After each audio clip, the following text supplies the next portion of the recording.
أعوذ بالله من الشيطان الرجيم قلنا يا نار كوني بردا وسلاما على إبراهيم وأرادوا به كيدا فجعلناهم الأخسرين.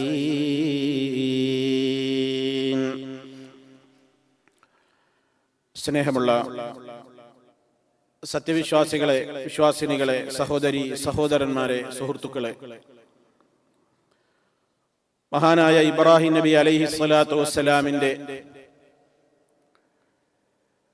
ജീവിത ചരിത്രങ്ങളിലൂടെയും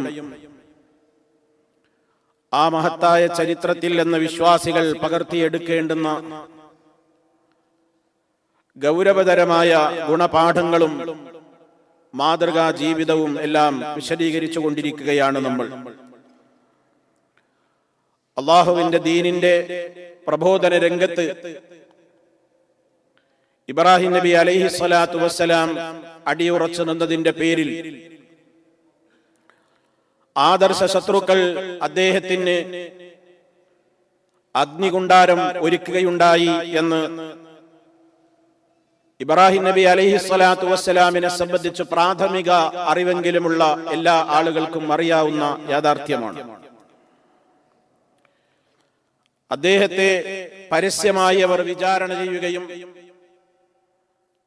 അങ്ങനെ ആ പ്രവാചകനെ അവരുടേതായ ജീവിതത്തിൽ നിന്ന് എടുത്തു നീക്കുവാൻ വേണ്ടി അദ്ദേഹത്തെ കൊല ചെയ്യണമെന്ന തീരുമാനം അവർ എടുക്കുകയാണ്. അങ്ങനെയാണ് മഹാനായ ഇബ്രാഹിം നബി അലൈഹിസ്സലാത്തു വസ്സലാമിനെ വധിച്ചു കളയാൻ, കരിച്ചു കളയാൻ വേണ്ടി അഗ്നികുണ്ഡം അവർ ഒരുക്കിയത്. വളരെ കൃത്യമായി വിശുദ്ധ ഖുർആൻ അതിനെ സംബന്ധിച്ച് പറഞ്ഞിട്ടുണ്ട്. വളരെ കൃത്യമായി മഹാനായ ഇബ്രാഹിം നബി അലൈഹിസ്സലാത്തു വസ്സലാമിനെ അഗ്നികുണ്ഡാരത്തിൽ ഇട്ടുകൊണ്ട് കത്തിച്ചു കളയാനും കരിച്ച് ചാരമാക്കുവാനും ഉദ്ദേശിച്ചുകൊണ്ട് അവിടെയുണ്ടായിരുന്ന ജനത തീരുമാനമെടുത്തതിനെ സംബന്ധിച്ച് വിശുദ്ധ ഖുർആൻ 2-3 സ്ഥലത്ത് പ്രതിപാദിച്ചിട്ടുണ്ട്. വഖദ് മകറൂ മക്റഹും വഇൻദല്ലാഹി മക്റുഹും. അല്ലാഹു തആല പറയുന്നു, അവർ ചില കുതന്ത്രങ്ങളൊക്കെ നടത്തി, എന്നാൽ അവരുടെ കുതന്ത്രങ്ങളൊന്നും അള്ളാഹുവിന്റെ മുമ്പിൽ വിലപ്പോയില്ല എന്നർത്ഥം. സൂറത്തു സാഫാത്തിൽ അള്ളാഹു പറഞ്ഞത് ഫഅറാദു ബിഹി കൈദ ഫജഅൽനാഹുമുൽ അസ്ഫലീൻ. അവർ ചില കുതന്ത്രങ്ങൾ ഉദ്ദേശിച്ചു, പക്ഷേ അവരെ അള്ളാഹു അധമരാക്കി മാറ്റുകയാണ് ഉണ്ടായത്. അവർ പരാജയപ്പെട്ടു എന്നർത്ഥം. ചരിത്രത്തിൽ കാണാം, അദ്ദേഹത്തിന് വേണ്ടി ഒരുക്കിയ അഗ്നികുണ്ഡാരം ദിവസങ്ങളോളം അവർ കത്തിക്കുകയും, നേരത്തെ നമ്മൾ സൂചിപ്പിച്ചതുപോലെ ഒരു കെട്ടിടം തന്നെ അതിനു വേണ്ടി നിർമ്മിക്കുകയും, എടുപ്പ് തന്നെ നിർമ്മിക്കുകയും, ദിവസങ്ങളോളം അതിൽ അഗ്നിയുടേതായ കത്തിക്കാൻ ആവശ്യമായ രൂപത്തിലുള്ള വിറകുകൾ ശേഖരിക്കുകയും, അങ്ങനെ മഹാനായ ഒരു പ്രവാചകൻ അതിൽ കടന്ന് കരിഞ്ഞ് ചാരമായി മാറുന്നത് കണ്ട് ആസ്വദിക്കാൻ വേണ്ടിയുള്ള തീരുമാനമെടുത്തുകൊണ്ടായിരുന്നു ആ രാജ്യത്തുണ്ടായിരുന്ന ജനത ഇബ്രാഹിം നബി അലൈഹിസ്സലാത്തു വസ്സലാമിനെ ആദർശത്തിൽ തോൽപ്പിക്കാനാവില്ലെന്ന് കണ്ടപ്പോൾ അവിടുത്തെ തിരുശരീരത്തെ നശിപ്പിക്കാൻ തീരുമാനിച്ചു. എത്രത്തോളം വലിയ ആവേശത്തിലായിരുന്നു ആ നാട്ടുകാരെന്നറിയാൻ ചരിത്രത്തിൽ നിന്ന് ചില കാര്യങ്ങൾ നമ്മൾ അറിയണം. അവിടെയുണ്ടായിരുന്ന ആളുകൾ, തദ്ദേശവാസികൾ, അവരിലെ ചില സ്ത്രീകൾ രോഗിയായപ്പോൾ നേർച്ച നേരുക വരെ ചെയ്തു എന്നാണ്. എന്ത്? എന്റെ രോഗം മാറിയാൽ ഇബ്രാഹീമിനെ ചുട്ടുകരിക്കുന്ന തീയിലേക്ക് എന്റെ വക ഇത്ര വിറക് ഞാൻ കൊടുക്കും. അത്രത്തോളം ഇബ്രാഹിം നബി അലൈഹിസ്സലാമിനോട് അവരുടെ രോഷം. ഇന്നുമുണ്ടല്ലോ പലരും അങ്ങനെ നേർച്ചയാക്കുന്നവർ. ഇസ്ലാമിന്റെ ശത്രുക്കളായ ആളുകളുടെ ഉള്ളിലിരിപ്പ് ഇതിൽ നിന്ന് നമുക്ക് മനസ്സിലാക്കുവാൻ സാധിക്കും. അങ്ങനെ അവർ വലിയ അഗ്നികുണ്ഡം മഹാനായ ഇബ്രാഹിം നബി അലൈഹിസ്സലാമിനെ കരിച്ചു കളയാൻ വേണ്ടി തയ്യാറാക്കുകയാണ്. ആർക്കും അതിന്റെ ഒരു അടുത്തേക്ക് പോലും എത്താനാവാത്ത നിലക്ക് ആളിക്കത്തിക്കുന്ന അഗ്നിയിലേക്ക് മഹാനായ പ്രവാചകൻ സല്ലല്ലാഹു അലൈഹി വസല്ലമിനെ എടുത്തെറിയാൻ അവർക്ക് സാധിക്കാതെ അവർ പ്രത്യേകമായി അന്നവർക്ക് ഉണ്ടാക്കാവുന്ന നിലക്കുള്ള ഒരു പ്രത്യേക യന്ത്രം അവർ തയ്യാറാക്കി.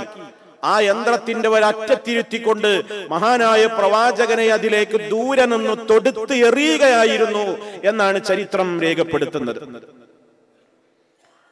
അങ്ങനെ അവർ ഒരുക്കിയ അഗ്നികുണ്ഡത്തിലേക്ക് മഹാനായ ഇബ്രാഹിം നബി അലൈഹി സ്വലാത്തു വസ്സലാം എറിയപ്പെടുകയാണ്.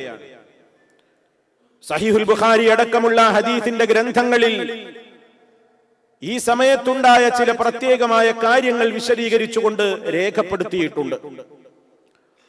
മഹാനായ അബ്ദുല്ലാഹി ഇബ്നു അബ്ബാസ് റളിയല്ലാഹു അൻഹുമ പറയുകയാണ്, ഹസ്ബി അല്ലാഹു വ നിഅമൽ വകീൽ ഖാലഹാ ഇബ്രാഹിം ലമ്മാ ഉൽഖിയ ഫിന്നാർ وقالها محمد صلى الله عليه وسلم واصحابه لما قيل لهم ان الناس قد جمعوا لكم فاخشوهم فزادهم ايمانا وقالوا حسبنا الله ونعم الوكيل.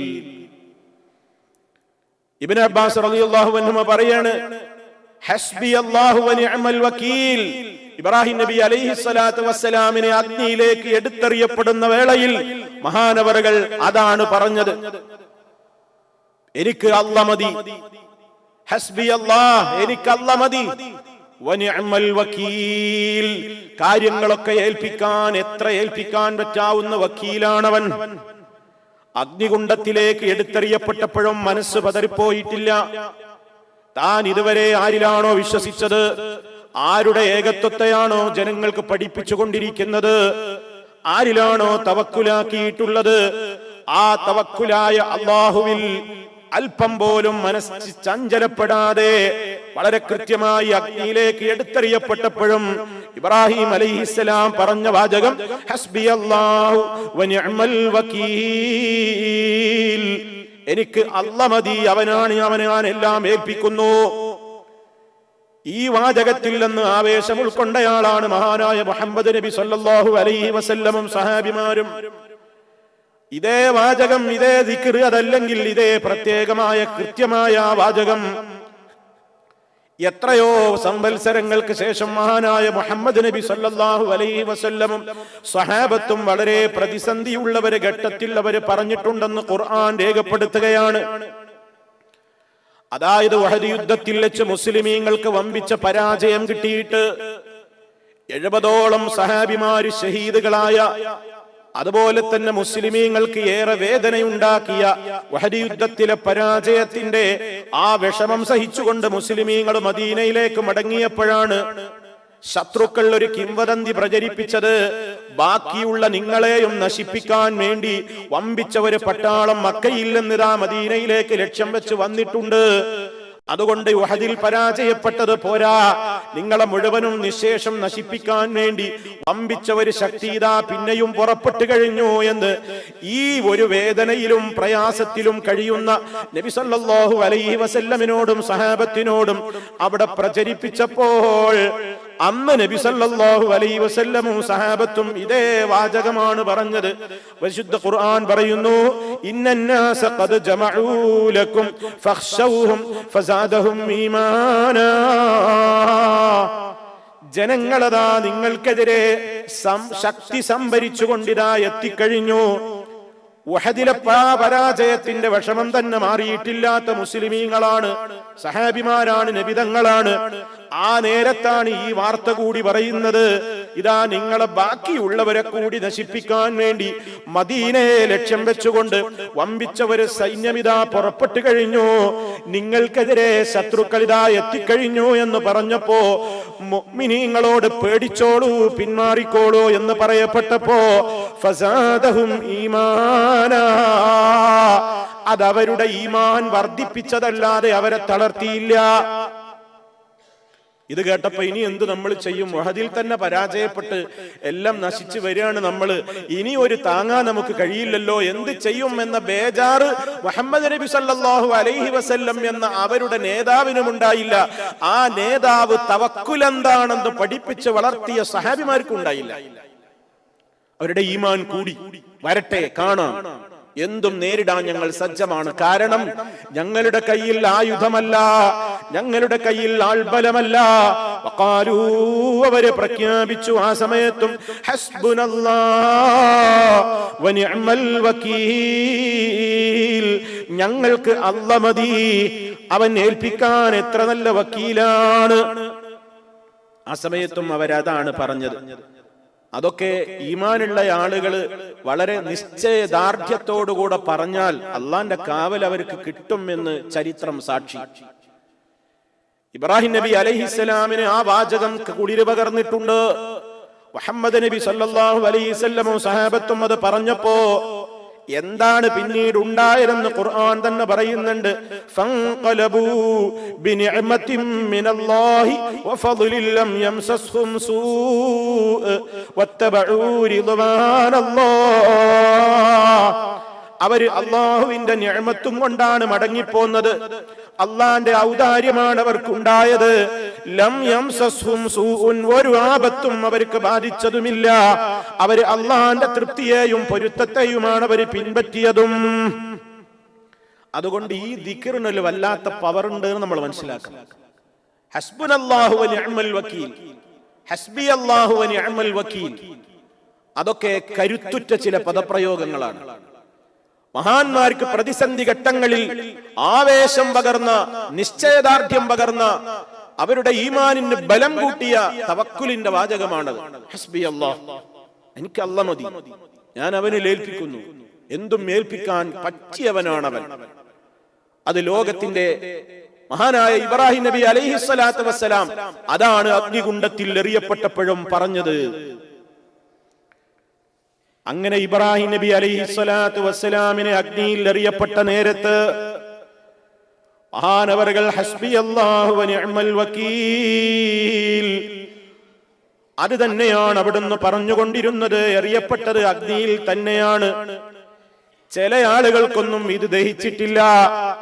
ഇബ്രാഹിം നബി അലൈഹിസ്സലാത്തു വസ്സലാമിനെ ശത്രുക്കൾ തീക്കുണ്ടാരത്തിൽ എറിഞ്ഞിട്ട് ഒരു രോമകൂപത്തിന് പോലും മാനവറുകൾക്ക് പോറൽ സംഭവിക്കാതെ പുഞ്ചിരി പൊഴിക്കുന്ന മുഖവുമായി കൊണ്ട് സന്തോഷത്തോടെ കയറി വരുന്ന കാഴ്ച പറയുമ്പോ അത് ഞങ്ങളുടെ ബുദ്ധിക്ക് യോജിക്കുന്നില്ല എന്ന് പറഞ്ഞുകൊണ്ട് ആ സംഭവത്തെ തന്നെ നിഷേധിക്കുന്ന ആളുകൾ മുസ്ലിമീങ്ങൾ എന്ന പേരിൽ ലോകത്ത് പലരുമുണ്ട്.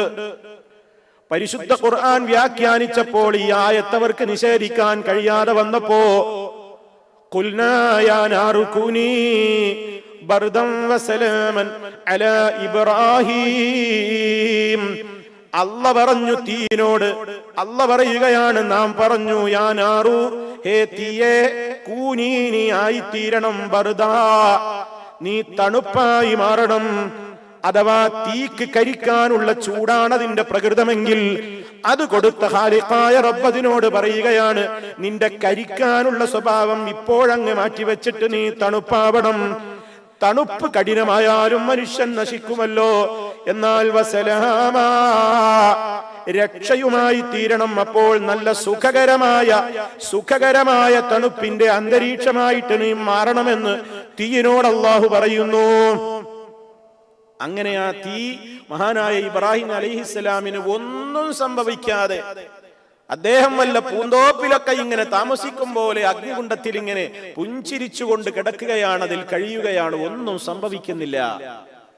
ഇതെങ്ങനെ സംഭവിക്കാനാണ്? ഇത്രയും വലിയൊരു തീയിലേക്ക് ഒരു മനുഷ്യനെ പിടിച്ചെറിഞ്ഞിട്ട് അതൊന്നും കത്താതെ പുറത്തേക്ക് വരിക എന്ന ഞങ്ങളുടെയൊന്നും ബുദ്ധിക്ക് യോജിക്കുന്നില്ലെന്ന് ചില ബുദ്ധിജീവികൾക്ക് ഒരു ചിത്താന്തം, അവർക്ക് അങ്ങനെ ഒരു തോന്നൽ, ഒരു ദുശ്ശാഠ്യം, അത് അംഗീകരിക്കാൻ പറ്റൂല.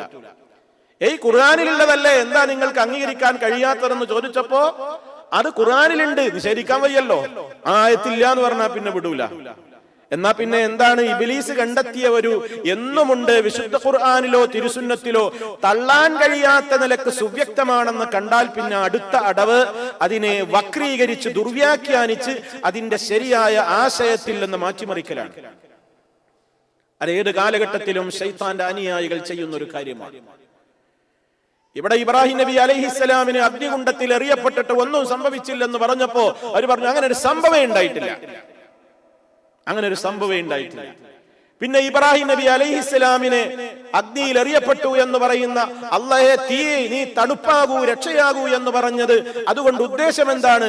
ആ യാ നാറ് എന്ന് പറഞ്ഞാൽ ജനങ്ങളോട് അള്ളാഹു പറയുകയാണ്, ഹേ ജനങ്ങളെ, ഇബ്രാഹിം നിങ്ങളുടെ വിഗ്രഹങ്ങളെയൊക്കെ കൊത്തി നശിപ്പിച്ചതിന്റെ പേരിൽ നിങ്ങൾ വല്ലാത്തൊരു രോഷത്തിലാണ്, നിങ്ങൾ വല്ലാത്ത ദേഷ്യത്തിലാണ്, നിങ്ങൾ വല്ലാത്ത കോപം കൊണ്ട് കത്തിജ്വലിക്കുകയാണ്, നിങ്ങളുടെ മനസ്സുകൾ അടങ്ങൂ, അടങ്ങൂ. അള്ളാഹു കോപാഗ്നിയോടാണ് അടങ്ങാൻ പറഞ്ഞത്.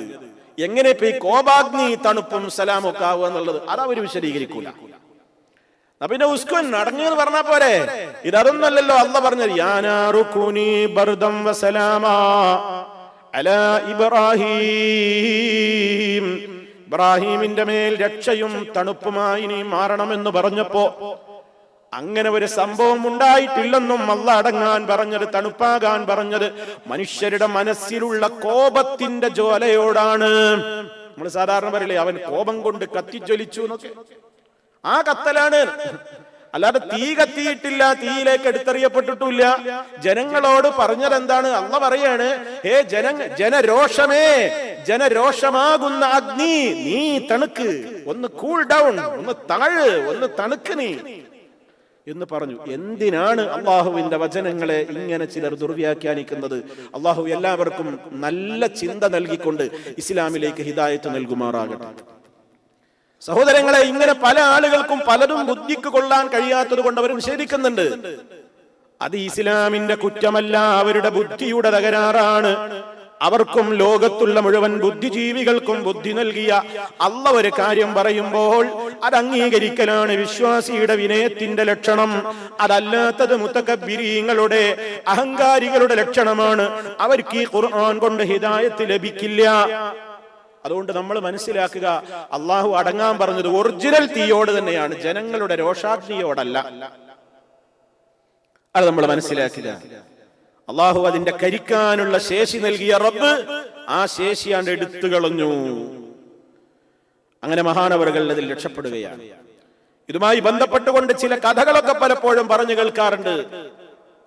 മഹാനായ ഇബ്രാഹിം അലൈഹിസ്സലാം തീയിലേക്ക് എടുത്തെറിയപ്പെടുന്ന വേളയിൽ അദ്ദേഹം ഇങ്ങനെ തീക്കുണ്ടാരത്തിലേക്ക് വീഴാൻ പോകുന്ന നേരത്തെ ജാഅഹു ജിബ്രീൽ, ജിബ്രീൽ അലൈഹിസ്സലാം വന്നുകൊണ്ട് ഇബ്രാഹിം നബിയോട് ചോദിച്ചു, ഹൽ മിൻ ഹാജത്തിൻ തദഉല്ലാഹ തബാറക വ തആല, അല്ലാഹുവിനോട് നിങ്ങൾക്ക് പ്രാർത്ഥിക്കാൻ വല്ല ആവശ്യവുമുണ്ടെങ്കിൽ പ്രാർത്ഥിച്ചോളൂ, അല്ലെങ്കിൽ നിങ്ങൾക്ക് വല്ല ആവശ്യവുമുണ്ടോ?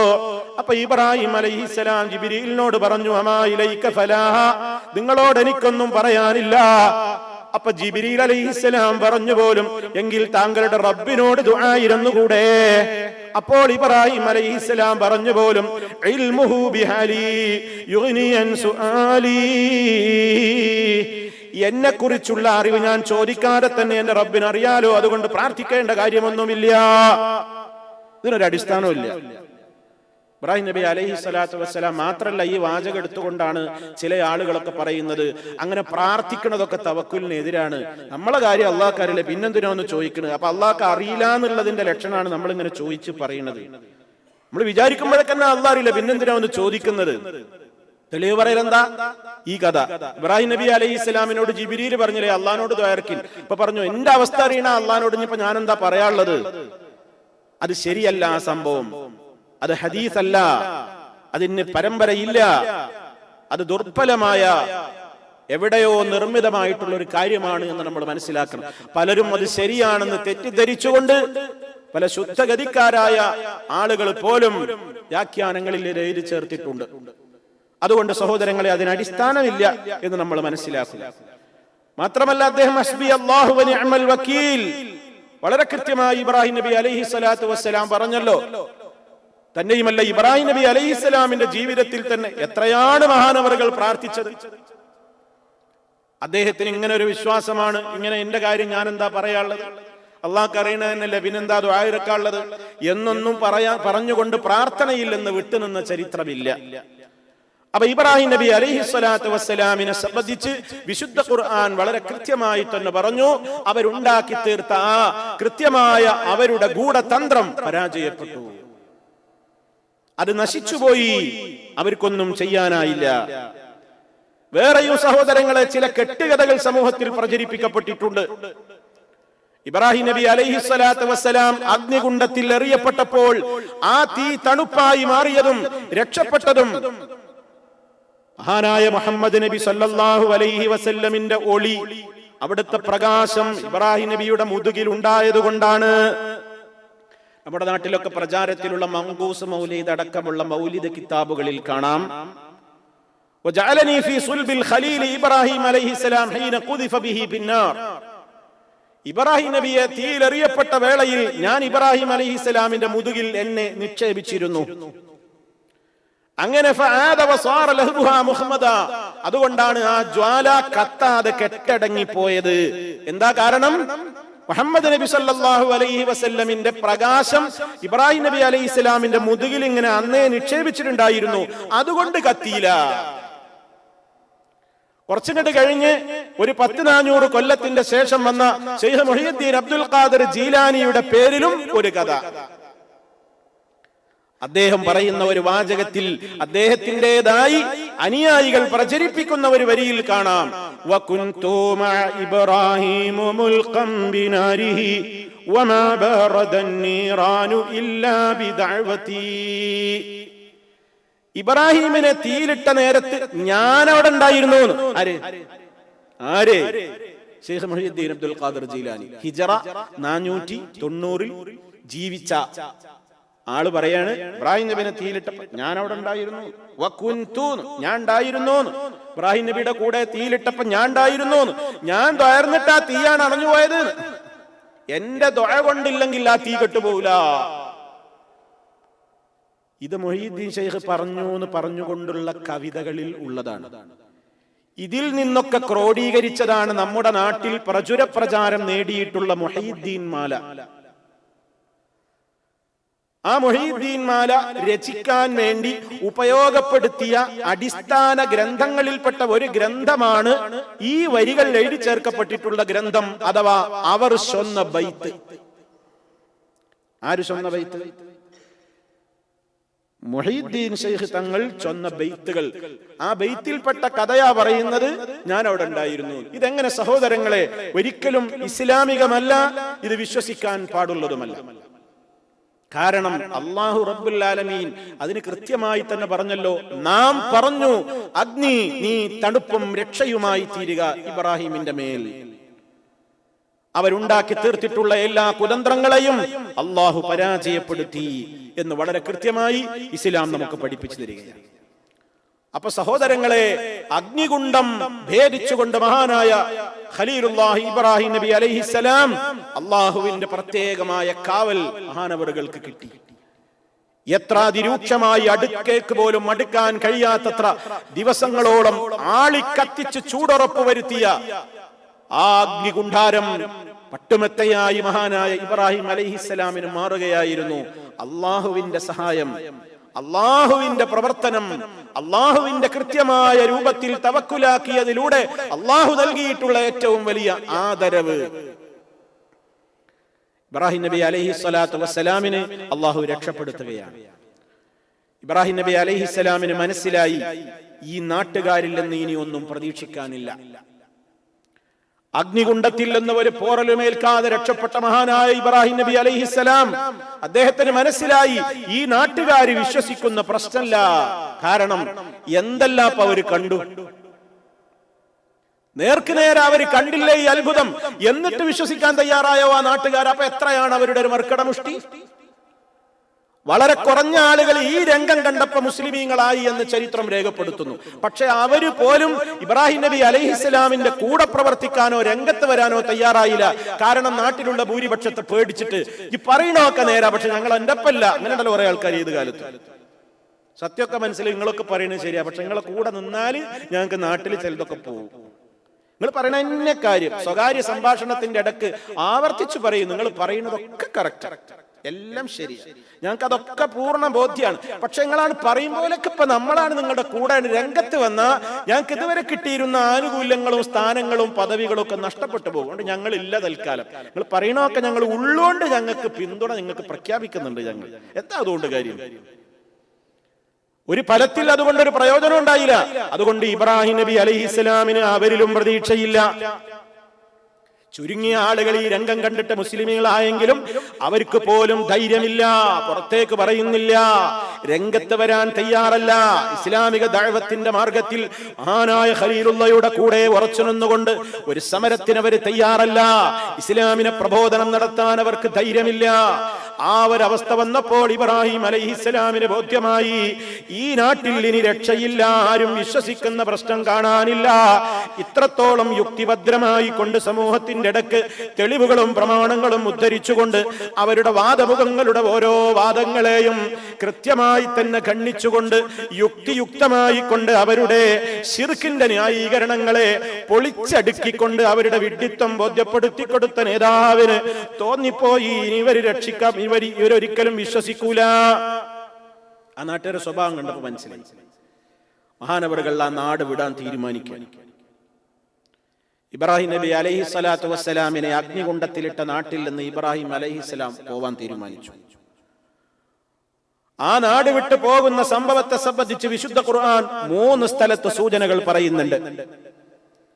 ഒന്ന് സൂറത്തു മറിയമിൽ 47-ാമത്തെ ആയത്തിൽ അദ്ദേഹം ജനങ്ങളോട് പറയുന്നുണ്ട്, വഅഅ്തസിലുകും വമാ തദ്ഊന മിൻ ദൂനില്ലാഹ്, ഞാൻ നിങ്ങളെ വെടിഞ്ഞു പോവുകയാണ്, അല്ലാഹുവിന് പുറമേ നിങ്ങൾ പ്രാർത്ഥിക്കുന്നവയെയും ഞാൻ ഒഴിവാക്കുന്നു, ഞാൻ നിങ്ങളെയും നിങ്ങളുടെ ആദർശത്തെയും വെടിഞ്ഞു പോകുന്നു.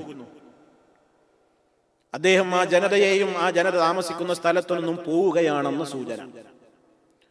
രണ്ടാമത് സൂറത്തുൽ അൻകബൂത്തിൽ 26-ാമത്തെ ആയത്തിൽ കൃത്യമായി അദ്ദേഹം പറഞ്ഞു, വഖാല ഇന്നി മുഹാജിറുൻ ഇലാ റബ്ബി ഇന്നഹു ഹുവൽ അസീസുൽ ഹകീം. ആനവറുകൾ പറഞ്ഞു, ഞാൻ എന്റെ റബ്ബിലേക്ക് ഹിജ്റ പോകുന്നു, എന്റെ റബ്ബ് എനിക്ക് ഒരുക്കി വെച്ച പ്രദേശത്തേക്ക് ഞാൻ പോവാണ്. ഈ നാട്ടിൽ ആദർശം അനുസരിച്ച് ജീവിക്കാൻ എനിക്ക് സ്വാതന്ത്ര്യമില്ലെങ്കിൽ എനിക്ക് ഈ നാട് നാടല്ല, പറഞ്ഞ നാടല്ലേ വിചാരിച്ചിട്ട് ഈ നാട്ടിൽ തന്നെ കഴിഞ്ഞോളണമെന്നൊന്നും എനിക്കില്ല. എനിക്കെന്റെ നാട് എന്ന് പറയുന്നത് എന്റെ ആദർശ സ്വാതന്ത്ര്യമുള്ള നാടൊക്കെ എന്റെ നാടാണ്. അവിടെയുള്ള വിശ്വാസികളൊക്കെ എന്റെ നാട്ടുകാരാണ്, എന്റെ ജനത, എന്റെ നാട്, ഞാൻ പിറന്ന ഇടം വിട്ട് ഞാൻ എങ്ങോട്ട് പോവില്ല, ഇവിടെ എനിക്ക് ഒരു സ്വാതന്ത്ര്യവും ഇല്ലെങ്കിലും എന്ന് പറയൽ ഒരു മുസ്ലിമിന്റെ നയമല്ല. മറിച്ച് ഇബ്രാഹിം അലൈഹിസ്സലാം പറയാണ്, ഇന്നി മുഹാജിറുൻ ഇലാ റബ്ബി ഇന്നഹു ഹുവൽ അസീസുൽ ഹകീം, അവൻ പ്രതാപശാലിയും അങ്ങേറ്റം യുക്തിയുള്ള അറിവുള്ളവനുമാകുന്നു. ഇനി സൂറത്തുൽ അംബിയായിലെ 71-ാമത്തെ ആയത്തിലും മഹാനവറുകളുടെ ഈ യാത്രയെ കുറിച്ച് സൂചനയുണ്ട്.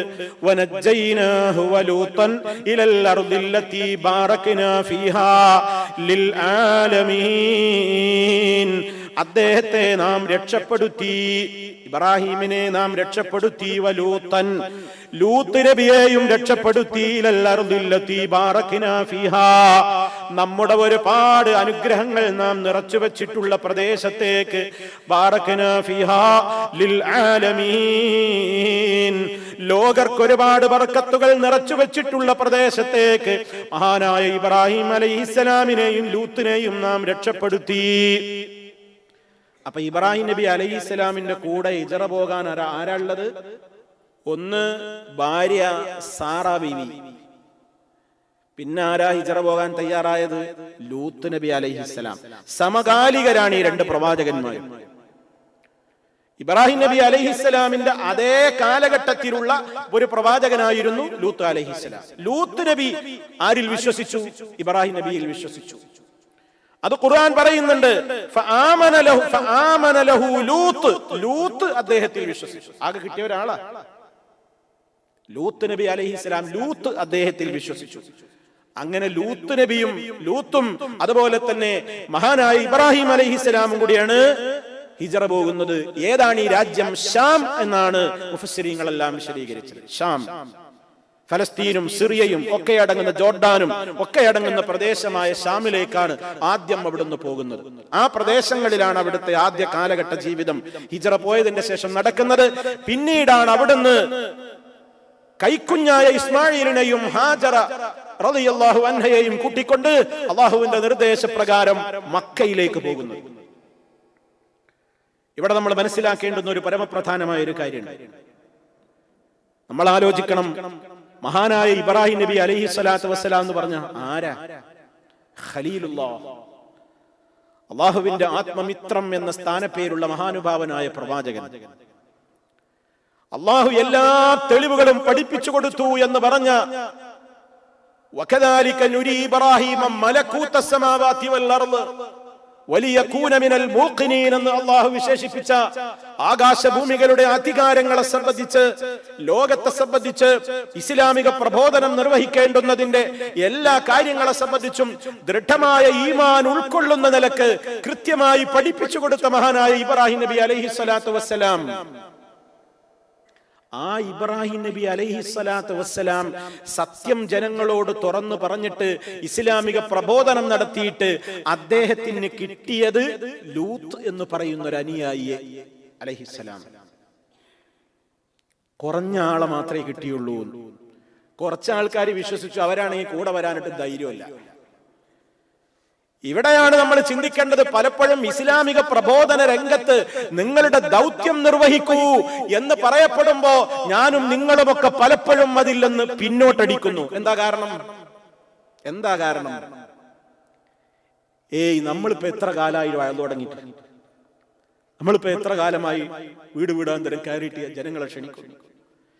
എത്ര കാലമായി ഞാൻ പലയിടത്തും പലതും പറയുന്നു, ജനങ്ങളോട് സത്യത്തിന്റെ കാര്യം പറയുന്നു, ആരും വിശ്വസിക്കുന്നില്ലല്ലോ. നമുക്കത് പരാതിപ്പെടാൻ വല്ല യോഗ്യതയുമുണ്ടോ?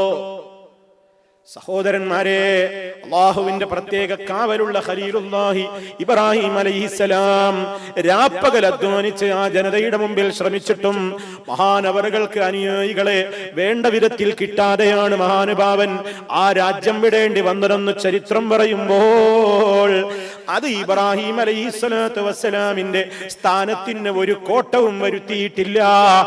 ഒരു കോട്ടവും ഇബ്രാഹിം നബിക്ക് അതുകൊണ്ടുണ്ടായിട്ടില്ല. നാളെ പരലോകത്തും അത്യുന്നതമായ പദവി ഇബ്രാഹിം അലൈഹിസ്സലാമിനുണ്ട്. നബി സല്ലല്ലാഹു അലൈഹി വസല്ലമിന്റെ ഏറ്റവും പ്രസിദ്ധമായ മിഅ്റാജിന്റെ യാത്രയുടെ വേളയിൽ മഹാനായ ഇബ്രാഹിം നബി അലൈഹിസ്സലാമിനെ ദർശിച്ചത് എത്ര വലിയ സ്ഥാനത്ത് വെച്ചാണെന്ന് നബി സല്ലല്ലാഹു അലൈഹി വസല്ലം തന്നെ പറഞ്ഞിട്ടുണ്ടല്ലോ.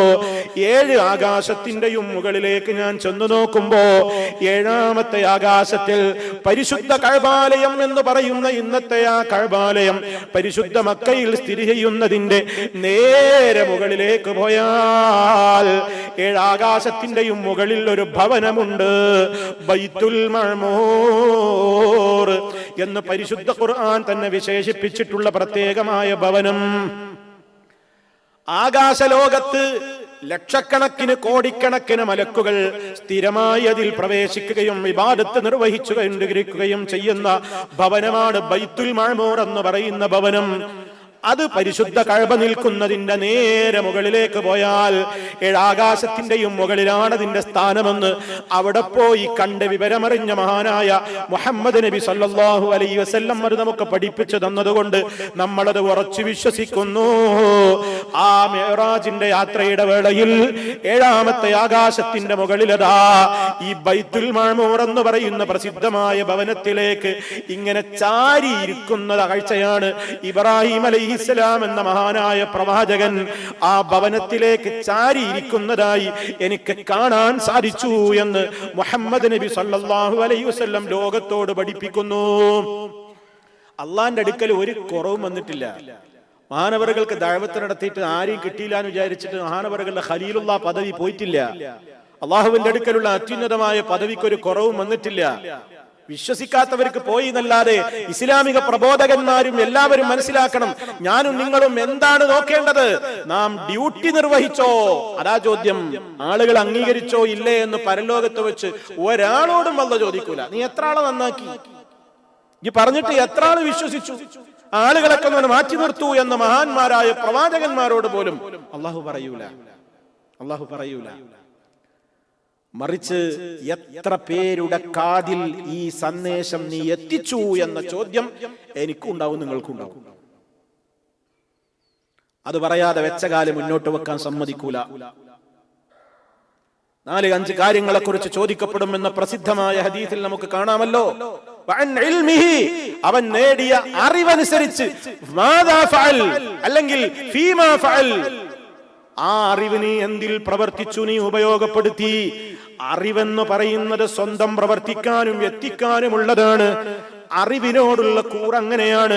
ആ കൂറ് നീ പ്രകടിപ്പിക്കുന്ന നിലക്ക് നീ അറിഞ്ഞ വിജ്ഞാനം അനുസരിച്ചുകൊണ്ട് നീ പ്രവർത്തിച്ചുവോ, നീ നന്നായോ, അതറിഞ്ഞിട്ടില്ലാത്തവരിലേക്ക് എത്തിച്ചു കൊടുക്കാൻ നിനക്ക് കിട്ടിയ അറിവ് എത്ര പരിമിതമാണെങ്കിലും അതും അറിഞ്ഞിട്ടില്ലാത്തവർ ലോകത്തുണ്ടായിരുന്നില്ലേ, അതവർക്ക് എത്തിച്ചു കൊടുക്കാൻ നീ എന്ത് ചെയ്തു? ആ ചോദ്യം എല്ലാവർക്കും ഉണ്ടാകും, എല്ലാവർക്കും ഉണ്ടാകും. നമ്മളൊക്കെ എന്താ കണ്ടിട്ടുള്ളത്? ഇസ്ലാമിക പ്രബോധന രംഗത്ത് നിങ്ങൾക്ക് അറിയാവുന്ന ഒരാളോട് പറഞ്ഞു കൊടുക്കൂ. രാജ്യത്ത് മുഴുവൻ പരന്നു കിടക്കുന്ന വീടുകളിൽ, ഫ്ളാറ്റുകളിൽ, റൂമുകളിൽ ഇസ്ലാം എന്താണെന്ന് അറിയാത്ത ആളുടെ മുമ്പിൽ പോയി ഒരല്പനേരം ഇസ്ലാമിനെ കുറിച്ച് പറയൂ എന്ന് പറഞ്ഞാൽ നമ്മൾ പറയണം, എനിക്ക് അതൊന്നും പറഞ്ഞിട്ടൊന്നും കാര്യമില്ല, അത് ഞാൻ പറഞ്ഞിട്ടൊന്നും ആൾക്കാർ കേൾക്കൂല. ആളുകൾ കേൾക്കൂലേ എന്നുള്ളത് നമ്മളെ ബാധ്യതയല്ല. നബി സല്ലല്ലാഹു അലൈഹി വസല്ലമയോട് വരെ പറഞ്ഞതെന്താ? ഇന്നക ലാ തഹ്ദീ മൻ അഹ്ബബ്ത, നബിയെ നിങ്ങൾ ഇഷ്ടപ്പെടുന്നവരെ നേർവഴിയിലാക്കാൻ നിങ്ങളെ കൊണ്ട് കഴിയില്ല. വലാകിന്നല്ലാഹ യഹ്ദീ മൻ യശാ, അല്ലാഹ് അത്രേ അവൻ ഉദ്ദേശിക്കുന്നവർക്ക് ഹിദായത്ത് കൊടുക്കുന്നത്. നാട്ടുകാരോട് പറയുന്നത് പോട്ടെ, സ്വന്തം വീട്ടിൽ ഇത് പറഞ്ഞു. ഇബ്രാഹിം നബി അലൈഹിസ്സലാമിന്റെ മില്ലത്ത് പിൻപറ്റണം എന്ന് കൽപ്പിക്കപ്പെട്ട നമ്മൾ ഇബ്രാഹിം നബി അലൈഹിസ്സലാമിന് 5 നേര നിസ്കാരങ്ങളിലും ഇങ്ങനെ ആ പേര് പറയുന്ന നമ്മൾ ബാപ്പനോട് ആദ്യം തന്നെ തൗഹീദ് പഠിപ്പിച്ചു കൊടുത്തു എന്ന് പറഞ്ഞിടത്ത് നമ്മൾ എവിടെ എത്തി നിൽക്കുന്നു? ഓ സഹോദരന്മാരെ, നമ്മുടെ ജീവിച്ചിരിക്കുന്ന മാതാപിതാക്കൾ ഉണ്ടെങ്കിൽ അവർക്ക് നമ്മൾ ഈ സത്യത്തിന്റെ സന്ദേശം എത്തിച്ചോ? അവരോട് നിങ്ങളൊരു തന്മയത്വത്തോടെ ഈ കാര്യം പറഞ്ഞോ? നിങ്ങൾക്ക് പറയാനുള്ള അറിവില്ലെങ്കിൽ അത് പഠിച്ചു മനസ്സിലാക്കിയവർ പറഞ്ഞത് നിങ്ങൾ അവർക്ക് പറഞ്ഞു കൊടുത്തോ, അല്ലെങ്കിൽ കേൾപ്പിച്ചോ? തയ്യാറായിട്ടില്ലെങ്കിൽ സഹോദരങ്ങളെ, നമ്മൾ ബാധ്യതാ നിർവഹണത്തിൽ ഏറെ വീഴ്ച വരുത്തി എന്നർത്ഥം. ഞാൻ പറഞ്ഞിട്ടൊന്നും ഇപ്പൊ പ്രായമുള്ളവര് നന്നാവൂല. ആര് പറഞ്ഞു? ആര് പറഞ്ഞു നന്നാവൂലാന്ന്? അത് നന്നാവലും നന്നാവാതിരിക്കലും നമ്മുടെ പ്രശ്നമേ അല്ല.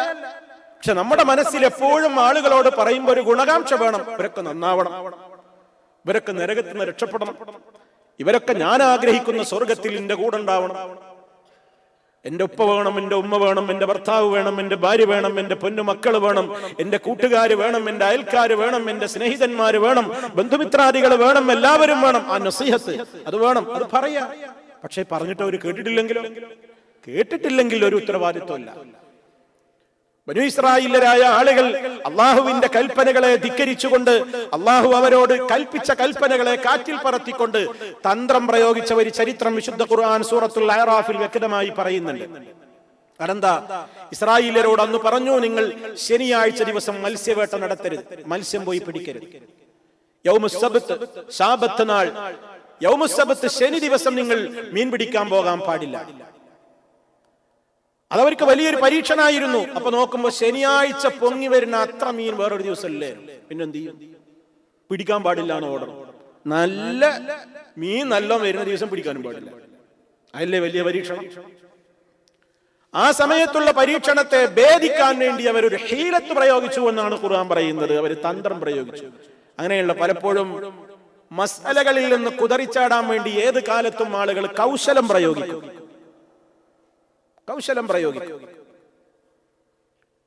അത് ബനൂ ഇസ്രായേല്യർ ചെയ്തു. അവരെന്ത് ചെയ്തു? എന്നാ യൗമുസ്സബ്തിൽ മീൻ പിടിക്കണില്ല, അന്ന് മീനൊക്കെ കെട്ടി നിർത്തും, അവര് പിടിക്കൂല, ഞായറാഴ്ച പോയിട്ട് പിടിക്കും. അപ്പൊ ഫലത്തിൽ ശനിയാഴ്ച ചെയ്തപോലെ തന്നെയായി. അള്ളാന്റെ കൽപ്പനയെ അസ്സലായി ധിക്കരിച്ചു. ആ സമയത്ത് അവിടെയുണ്ടായിരുന്ന വിശ്വാസികൾ ഈ ധിക്കാരം ചെയ്യുന്ന ആളുകളോട് ആവർത്തിച്ച് പറഞ്ഞുകൊണ്ടിരുന്നു, ജനങ്ങളെ സൂക്ഷിച്ചോളണം, അള്ളാന്റെ നിയമത്തെയാണ് നിങ്ങൾ ലംഘിക്കുന്നത്, അരുത് അരുത് എന്ന് രാപ്പകലില്ലാതെ ഒരു കൂട്ടം ആളുകൾ ഈ തിന്മ ചെയ്യുന്നവർക്കെതിരെ ശക്തമായി ഇസ്ലാമിക പ്രബോധനവുമായിട്ട് മുന്നോട്ട് പോയപ്പോ ആ നാട്ടിലൊരു മൂന്നാം കക്ഷി, ആ മൂന്നാം കക്ഷി ഈ പ്രബോധനം നടത്തുന്ന ആളുകളോട് പറഞ്ഞു, എന്തിനാ നിങ്ങൾ വെറുതെ ഈ പണിക്ക് മെനക്കെടുക്കുക? അവരോ നീ പിടിക്കാതിരിക്കേ, അവരേതായാലും നശിക്കാനുള്ള കൂട്ടര, നിങ്ങൾ വയലും പറഞ്ഞിട്ട് ഇവര് നന്നാവോ? അതുകൊണ്ട് അവര് ചോദിച്ചു, ആ സമൂഹത്തോട്, നല്ലവരായ പ്രബോധകന്മാരോട് ആ നാട്ടിലെ ഒരു സംഘം ആളുകൾ ചോദിക്കുകയാണ്, ഇത് ഖാലത്തു ഉമ്മത്തും മിൻഹും ലിമ തഅലൂന ഖൗമാ, അല്ലാഹു മുഹ്ലികുഹും ഔ മുഅദ്ദിബുഹും അദാബൻ ശദീദാ ഖാലൂ മഅ്ദിറതൻ ഇലാ റബ്ബികും വലഅല്ലഹും യത്തഖൂൻ ഫലമ്മാ നസൂ മാ ദുക്കിറൂ ബിഹി അൻജയ്നല്ലദീന യൻഹൗന അനിസ്സൂഇ വഅഖദ്നല്ലദീന ളലമൂ ബിഅദാബിൻ ബഈസിൻ ബിമാ കാനൂ യഫ്സുഖൂൻ. ആ നാട്ടുകാര് 3 ചേരിയായി എന്ന് നമ്മൾ മനസ്സിലാക്കണം. ഇതിലൊക്കെ നമുക്ക് ചില പാഠങ്ങളുണ്ട്. അതുകൊണ്ടാ പറയുന്നത്. അവിടെ 3 കൂട്ടം ആളുകളായിട്ടാ നാട്ടുകാര് മാറിയത്. ഒരു കൂട്ടര് അള്ളാന്റെ കൽപ്പനയെ പച്ചയായി ധിക്കരിക്കുന്ന തെമ്മാടികൾ, വേറൊരു കൂട്ടര് അരുതേ അരുതേ നിങ്ങൾ ഇത് ചെയ്യരുതേ, അള്ളാന്റെ കൽപ്പന ധിക്കരിക്കരുതേ എന്ന് പറയുന്ന, അവരെ നന്മയിലേക്ക് ക്ഷണിക്കാൻ വേണ്ടി രാപ്പകലില്ലാതെ അധ്വാനിക്കുന്ന ഇസ്ലാമിന്റെ പ്രബോധകന്മാർ. മൂന്നാമത്തെ കക്ഷിയാണ് പറയുന്നത്, അവർ ഇവരുടെ കൂടെയുമില്ല, ഇവരുടെ കൂടെയുമില്ല. അവരോ ഇസ്ലാമിക പ്രബോധനം നിർവഹിക്കുന്നില്ല. നിർവഹിക്കുന്ന മോമിനീങ്ങളുടെ വീര്യം കെടുത്തുന്ന വർത്തമാനമാണ് അവർ പറയുന്നതും. അവരാണ് ചോദിക്കുന്നത്, ഈ മോമിനീങ്ങളോട് ചോദിക്കുകയാണ്, ലിമ തഅലൂന, നിങ്ങൾ എന്തിനാണ് വഅദ് പറയുന്നത്? ഖൗമൻ, ഒരു ജനതയോട്, അല്ലാഹു മുഹ്ലികുഹും, അല്ലാഹു അവരെ നശിപ്പിക്കാൻ പോവുകയാണ്, ഔ മുഅദ്ദിബുഹും അദാബൻ ശദീദാ, അല്ലെങ്കിൽ കഠോരമായ ശിക്ഷ അവരെ ശിക്ഷിക്കാൻ പോവുകയാണ് അല്ലാഹ്. അങ്ങനത്തോരോട് നിങ്ങൾ എന്തിനായി വഅദും പറഞ്ഞു നടക്കുന്നത്? ഒരു പാട്ടിന് പോയിക്കോട്ടെ, നിങ്ങൾ ഉണ്ടാവത്തിരുന്നു, ഇതിനൊന്നും പോണ്ടാതെ വീട്ടിൽ സുഖമായിട്ട് ഇരുന്നോളി. അപ്പം മോമിനീങ്ങൾ ഇവരോട് പറഞ്ഞ വർത്താനം എന്താ അറിയോ? അത് ലോകത്ത് എന്നും നമ്മുടെ മനസ്സിൽ മായാതെ നിൽക്കണം. ഞാനും നിങ്ങളും അടങ്ങുന്ന ഇസ്ലാമിക സൊസൈറ്റിയിലെ മുഴുവൻ മെമ്പറുടെ മനസ്സിലും ഈ വാചകം മലയടിക്കണം. എന്താണ് പിന്തിരിപ്പിക്കാൻ വേണ്ടി വന്ന ആളുകളോട് യഥാർത്ഥ പ്രബോധകന്മാരുടെ സംഘം എന്താ പറഞ്ഞതെന്നറിയോ? ഖാലൂ, അവര് പറഞ്ഞു, മഅ്ദിറതൻ ഇലാ റബ്ബിക്കും, നിങ്ങളുടെ രക്ഷിതാവിന്റെ അടുക്കൽ ഞങ്ങൾക്ക് കാരണം പറയാലോ. ഞങ്ങളൊക്കെ മരിച്ചു പരലോകത്ത് എത്തുമ്പോ, അള്ളാന്റെ കോടതിയിലെത്തുമ്പോ അള്ളാഹ് ഞങ്ങളോട് ചോദിക്കും, നിങ്ങളുടെ ചുറ്റുഭാഗത്ത് ഈ തെമ്മാടിത്തം നടന്നിട്ട് നിങ്ങൾ ബാധ്യത നിർവഹിച്ചോ ജനങ്ങളെ എന്ന് ഞങ്ങളോട് അള്ളാഹ് മഹ്ശറിൽ വെച്ച് വിചാരണ ചെയ്യുമ്പോ, അള്ളാഹ് ഞങ്ങളെ കൊണ്ട് കഴിവിന്റെ പരമാവധി ഞങ്ങൾ ആ തിന്മയിൽ നിന്ന് പിന്തിരിയാൻ വേണ്ടി ഈ ജനതയോട് ഉപദേശിച്ചവരാണ് റബ്ബേ എന്ന് അള്ളാഹിനോട് നമുക്ക് കാരണം ബോധിപ്പിക്കാമല്ലോ. മാത്രമല്ല, വലഅല്ലഹും യത്തഖൂൻ, ആരെപ്പറ്റിയും ഞങ്ങൾക്ക് നിരാശയൊന്നുമില്ല, അവർ ഒരു പക്ഷേ തഖ്വയുള്ളവരായി തെറ്റില്ലെന്ന് പിന്മാറാനും ചാൻസ് ഉണ്ടല്ലോ. 2 കാര്യങ്ങളാണ് ആ പ്രബോധകന്മാര് പറഞ്ഞത്. ഇസ്ലാമിക പ്രബോധനം നമ്മൾ അതിനാ നിർവഹിക്കുന്നത്. ഒന്ന്, അള്ളാന്റെ അടുക്കൽ നമുക്ക് കാരണം പറയണം. അള്ളാഹ് ചോദിക്കുമ്പോ, അള്ളാഹ് നീ ഒരു തിന്മ കണ്ടിട്ട് നീ അത് എതിർത്തോ? അപ്പൊ അള്ളാഹ് ഞാനത് ചെയ്തിട്ടുണ്ട്, അള്ളാന്റെ കഴിവിന്റെ പരമാവധി ഞാനത് എതിർത്തിട്ടുണ്ട്. ഒന്ന്. രണ്ടാമതെന്താ? അത് പറയാൻ വേണ്ടി മാത്രമാണോ നമ്മൾ ഇസ്ലാമിക പ്രബോധനം നിർവഹിക്കുന്നത്? അള്ളാന്റെ മുമ്പിൽ എനിക്ക് രക്ഷപ്പെടണം, കാരണം ബോധിപ്പിക്കാൻ വേണ്ടി മാത്രമാണോ? അല്ല. രണ്ടാമത് എനിക്കൊരു ലക്ഷ്യം കൂടിയുണ്ട്, അത് പൂർണ്ണമായിട്ട് എന്റെ കയ്യിലല്ല, അത് അള്ളാഹ് തീരുമാനിക്കേണ്ടത്. എന്ത്? അവർക്ക് തഖ്വ ഉണ്ടാകൽ. ഞാൻ അതൊക്കെ പറഞ്ഞിട്ട് ഇപ്പൊ അവര് നന്നാവോ? നന്നായേക്കാം, നന്നാവട്ടെ, അതാ എന്റെ പ്രതീക്ഷ, അതാണ് നമ്മുടെ പ്രതീക്ഷ. ഇതേ ബാധ്യതയുള്ളൂ. നമ്മളൊക്കെ അതാ ചിന്തിക്കേണ്ടത്. ആരോട് പറയുമ്പോഴും നിങ്ങളുടെ മനസ്സിൽ നിയത്തുണ്ടാവണം, അയാൾ നന്നായെങ്കിൽ. രണ്ടാമത്തെ നിങ്ങളുടെ ഉദ്ദേശം എന്താണ്? അള്ളാന്റെ കോടതിയിൽ എത്തുമ്പോൾ എന്നോട് ചോദിക്കുമ്പോൾ എനിക്ക് പറയാലോ, ഞാൻ എന്റെ ബാപ്പനോട് പറഞ്ഞിട്ടുണ്ട്, ഞാൻ എന്റെ ഉമ്മനോട് പറഞ്ഞിട്ടുണ്ട്, ഞാൻ എന്റെ നാട്ടുകാരോട് പറഞ്ഞിട്ടുണ്ട്, ഞാൻ എന്റെ ബന്ധുക്കളോട് പറഞ്ഞിട്ടുണ്ട്, ഞാൻ എന്റെ റൂമിൽ താമസിക്കുന്നവരോട് പറഞ്ഞിട്ടുണ്ട്, ഞാൻ എന്റെ കൂടെ ജോലി ചെയ്യുന്ന സഹജീവികളോട് പറഞ്ഞിട്ടുണ്ട്, ഞാനിത് അറിയിച്ചിട്ടുണ്ട്.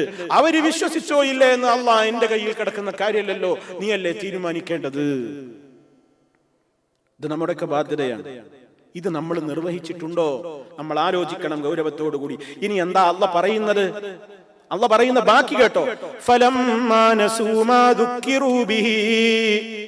അള്ളാഹുവിന്റെ ഉത്ബോധനത്തെ മറന്നുകളഞ്ഞ കക്ഷികളെ ആ സമയത്ത് അൻജൈനല്ലദീന യൻഹൗന അനിസ്സൂഇ, ജനങ്ങൾ ചെയ്യുന്ന തിന്മയെ തടഞ്ഞിരുന്നവരെ മാത്രം അള്ളാഹ് രക്ഷപ്പെടുത്തി. അള്ളാന്റെ ശിക്ഷ വന്നു ആ നാട്ടിൽ. അള്ളാഹ് ആരെയാ രക്ഷപ്പെടുത്തിയത്? ഈ തിന്മക്കെതിരെ പരസ്യമായി പ്രതികരിച്ചിരുന്ന ആളുകളെ മാത്രം രക്ഷപ്പെടുത്തി. അക്രമികളെ നാം പിടികൂടുകയും ചെയ്തു.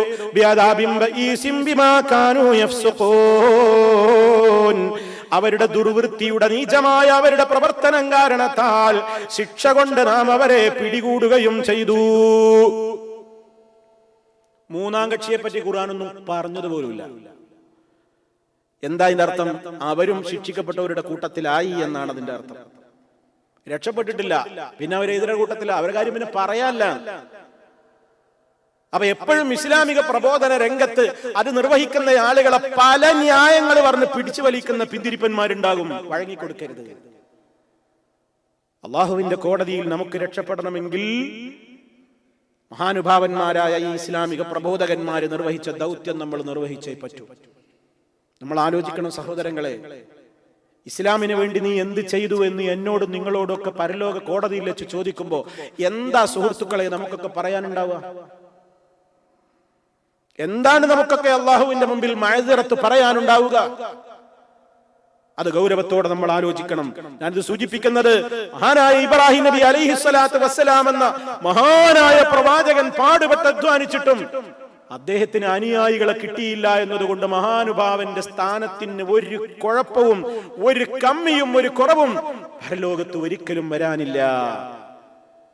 അതുകൊണ്ട് എപ്പോഴും നമ്മൾ മനസ്സിലാക്കുക, ഇസ്ലാമിക പ്രബോധനം എന്ന് പറയുന്നത് അത് എത്ര തന്മയത്വത്തോടുകൂടെ അള്ളാന്റെ കാവലോടെ നിർവഹിച്ചാലും അള്ള വിചാരിച്ചോന്റെ മനസ്സിൽക്കല്ലാതെ ആ 100 കയറൂല.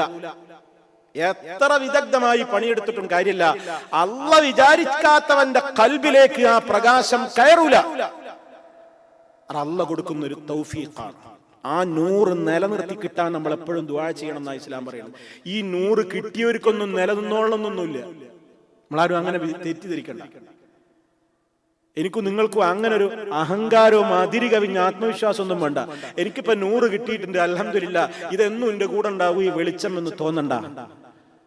അതുകൊണ്ടാണ് ഈ 100 നിലനിന്ന് കിട്ടാൻ വേണ്ടി 7 തവണ നമ്മൾ 100 എന്ന് പറഞ്ഞുകൊണ്ട് നമ്മെ കൊണ്ട് ഹബീബായ സല്ലല്ലാഹു അലൈഹി വസല്ലം ദുആ ചെയ്യിപ്പിക്കുന്നുണ്ട്. അതേ ഫർള് നിസ്കാരത്തിന് വേണ്ടി ജമാഅത്തിന് വേണ്ടി പള്ളിയിലേക്ക് പുറപ്പെടുമ്പോ ഞാനും നിങ്ങളും എന്താ ചൊല്ലേണ്ടത്? അല്ലാഹുമ്മ ജഅൽ ഫീ ഖൽബി നൂറാ വഫീ ലിസാനി നൂറാ വജഅൽ ഫീ സംഈ നൂറാ വജഅൽ ഫീ ബസരി നൂറാ വമിൻ ഖൽഫി നൂറാ വമിൻ അമാമി നൂറാ. അതുപോലെ തന്നെ ധാരാളം കാര്യങ്ങൾ ഇങ്ങനെ പറഞ്ഞിട്ട് അവസാനം പറയാണ് അല്ലാഹുമ്മ അഅ്തിനി നൂറാ. അല്ലാഹുവേ, എന്റെ കണ്ണിൽ പ്രകാശം തരണം, എന്റെ നാവിൽ പ്രകാശം തരണം, എന്റെ ഖൽബിൽ പ്രകാശം തരണം, എന്റെ കാതിൽ പ്രകാശം തരണം, എന്റെ മുന്നിലും പിന്നിലും വലത്തും ഇടത്തും മുകളിലും താഴെയുമൊക്കെ നീ പ്രകാശം തരണേ അല്ലാ. എന്റെ ഹൃദയത്തിലേക്ക് വന്നിട്ടുള്ള ഈ ചേർന്നിട്ടുള്ള 100 കെട്ടുപോകാതെ നീ നിലനിർത്തി തരണേ. അതല്ലേ ഇഹ്ദിനസ് സിറാത്തൽ മുസ്തഖീം എന്ന് ഫാത്തിഹ സൂറത്തിലൂടെ നമ്മൾ ചോദിക്കുന്നത്. യാ മുഖല്ലിബൽ ഖുലൂബി സബ്ബിത് ഖൽബി അലാ ദീനിക. ഹൃദയങ്ങളെ മാറ്റിമറിച്ചു കൊണ്ടിരിക്കുന്ന റബ്ബേ, രാവിലെ ഒരു ചിന്തയാണെങ്കിൽ വൈകുന്നേരത്തേക്ക് മാറിപ്പോയി, രാത്രി ഒരു ചിന്തയാണ് രാവിലെ ആയപ്പോഴേക്ക് മാറ്റം വന്നുപോയി.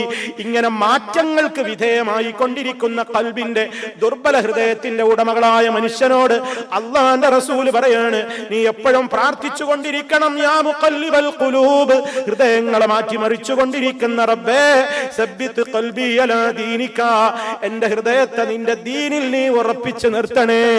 യാ മുസർരിഫൽ ഖുലൂബ്, ഹൃദയങ്ങളിൽ കൈകാര്യങ്ങൾ നടത്തിക്കൊണ്ടിരിക്കുന്ന റബ്ബേ, സർരിഫ് ഖുലൂബനാ, ഞങ്ങളുടെ ഹൃദയങ്ങളെ നീ തിരിച്ചുവിടണേ. ഇലാ ത്വാഅതിക, നിന്നെ അനുസരിച്ചുകൊണ്ട് ജീവിക്കുന്നവരും മനസ്സും ആ ഒരു പ്രകാശവും ഞങ്ങൾക്കെന്നും നിലനിർത്തി തരണേ. റബ്ബനാ ലാ തുസിഗ് ഖുലൂബനാ ബഅദ ഇദ് ഹദൈതനാ, ഞങ്ങൾക്ക് ഹിദായത്ത് എന്ന നൂറ് നീ നൽകിയതിന്റെ ശേഷം പിന്നെ നീ ഞങ്ങളെ അതിൽ നിന്ന് തെറ്റിച്ചു കളയല്ല റബ്ബേ. ഇന്നക അൻതൽ വഹാബ്, നീയാണ് എല്ലാം ഔദാര്യമായി ഓശാരമായി നൽകുന്നവൻ. എത്ര ദുആയും ദിക്റുണ്ട്. എന്താ അറിയോ, ഇതിങ്ങനെ എപ്പോഴും സംഭവിക്കാവുന്ന ഫിത്നയുടെ ഒരു ലോകത്താണ് നമ്മൾ ജീവിക്കുന്നത്. നബി സല്ലല്ലാഹു അലൈഹി വസല്ലം പറഞ്ഞു, യുസ്ബിഹു റജുലു മുഅ്മിനാ വയുംസി കാഫിറാ. രാവിലെ മുഅ്മിനാണ്, വൈകുന്നേരത്തേക്ക് കാഫിറായി പോയി. അങ്ങനത്തെ ലോകത്താണ് നമ്മൾ ജീവിക്കുന്നത്. അതുകൊണ്ട് ഇതെപ്പോഴും ഈ പ്രകാശം ഇങ്ങനെ അണയാതെ കാത്തു സൂക്ഷിക്കാൻ നമ്മൾ ബാധ്യസ്ഥരാണ് എന്ന് നമ്മൾ മനസ്സിലാക്കിയിരിക്കണം. അപ്പൊ മഹാനായ ഇബ്രാഹിം നബി അലൈഹി സ്വലാത്തു വസ്സലാം ഈ രൂപത്തിലൊക്കെയുള്ള പ്രതിയെടുത്തിട്ടും ജനങ്ങൾ വിശ്വസിച്ചില്ല എന്നതുകൊണ്ട് മഹാനുഭാവന് യാതൊരു നിലക്കുമുള്ള ന്യൂനതയും ഇല്ല. അതുകൊണ്ട് നമ്മളും അത് മനസ്സിലാക്കുക. അതുകൊണ്ട് എന്ത് ചെയ്യണം? ഇസ്ലാമിക പ്രബോധന രംഗത്ത് ആവുന്ന സേവനങ്ങൾ ഓരോ വ്യക്തിയും നിർവഹിക്കുക. ഓരോ വ്യക്തിയും എല്ലാരും നിർവഹിക്കണം. ഓരോരുത്തരുടെയും കഴിവിനനുസരിച്ച് ഇസ്ലാമിനെ എത്തിക്കുന്നതിൽ പങ്കെടുക്കണം. ഇത് പരലോക കോടതിയിൽ ചോദിക്കപ്പെടുന്ന വിഷയമാണ്. ഞാൻ പണിയെടുത്തിട്ട് എത്ര ആൾ നന്നായി ആലോചിക്കേ വേണ്ട, അത് നമ്മുടെ ബാധ്യതയും അല്ല. അതേ അവസരത്തിൽ ഞാൻ എത്ര ആൾക്ക് ഈ സത്യം എത്തിച്ചു എന്നത് എന്റെ പെരടിയിൽ രേഖപ്പെടുത്തപ്പെടേണ്ടുന്ന കാര്യമാണ്. അതെന്റെ ബാധ്യതയാണ്. ഇത് ഗൗരവത്തോടെ നമ്മൾ മനസ്സിലാക്കണമെന്ന് ഈ ചരിത്രത്തിൽ നിന്നുകൂടി നമ്മൾ മനസ്സിലാക്കും. ഏതായാലും സഹോദരങ്ങളെ, സർവ്വ പരിശ്രമങ്ങൾക്കൊടുവിലും ആരും വിശ്വസിക്കാതെ വന്നപ്പോൾ മഹാനായ ഇബ്രാഹിം നബി അലൈഹി സ്വലാത്തു വസ്സലാം ആ നാട് വിട്ടു പോകേണ്ടി വരികയാണ്. അതാ ഹിജറ എന്ന് പറയുന്നത്. ഹിജറ എന്ന് പറഞ്ഞ ഒരു പ്രദേശം വിട്ട് മറ്റൊരു രാജ്യത്തേക്ക് പോവൽ. അത് ഇന്നുമുണ്ടോ? ആവശ്യമെങ്കിൽ ഇന്നും ആവാം, ഉണ്ട്. മക്ക ജയിച്ചടക്കിയതിന്റെ ശേഷം ഇനി ഹിജറയില്ല എന്നൊരു ഹദീസിൽ നമുക്ക് കാണാം. പണ്ഡിതന്മാർ അതിന്റെ മറുപടി പറഞ്ഞു, മക്കത്ത് നിന്ന് വേറൊരു നാട്ടിലേക്ക് ഹിജറ പോകേണ്ട ഒരു കാര്യം ഇപ്പൊ വരൂല, അത് കഴിഞ്ഞു. അതേ അവസരത്തിൽ നബി സല്ലല്ലാഹു അലൈഹി വസല്ലം ഇതിലുള്ള റിപ്പോർട്ടിൽ കാണാം, മുആവിയ റളിയല്ലാഹു തആല എന്ന് പറയുന്നുണ്ട്, അല്ലാഹുവിന്റെ റസൂൽ പറഞ്ഞതായി ഞാൻ കേട്ടിട്ടുണ്ട്, ലാ തൻഖതിഉൽ ഹിജ്റ ഹത്താ തൻഖതിയ തൗബ. തൗബ മുറിഞ്ഞു പോകുന്നത് വരെ ഹിജ്റ മുറിയൂല. എപ്പോഴാ തൗബ മുറിയല്? വലാ തൻഖതിഉ തൗബ ഹത്താ തത്ലുഅ അശംസു മിൻ മഗ്രിബിഹാ. സൂര്യൻ പടിഞ്ഞാറ് നിന്ന് ഉദിക്കുന്നത് വരെയും തൗബ നിലനിൽക്കും. ഒരു മനുഷ്യന്റെ മരണവേള വരെയും തൗബ നിലനിൽക്കും. ലോകത്തിന്റെ നാശം വരെയും തൗബക്ക് ചാൻസ് ഉണ്ട്. അതുവരെയും ഹിജറക്കും ചാൻസ് ഉണ്ട്. അങ്ങനെ ഹിജറ പോകേണ്ടി വരുന്നത് എപ്പോഴാ?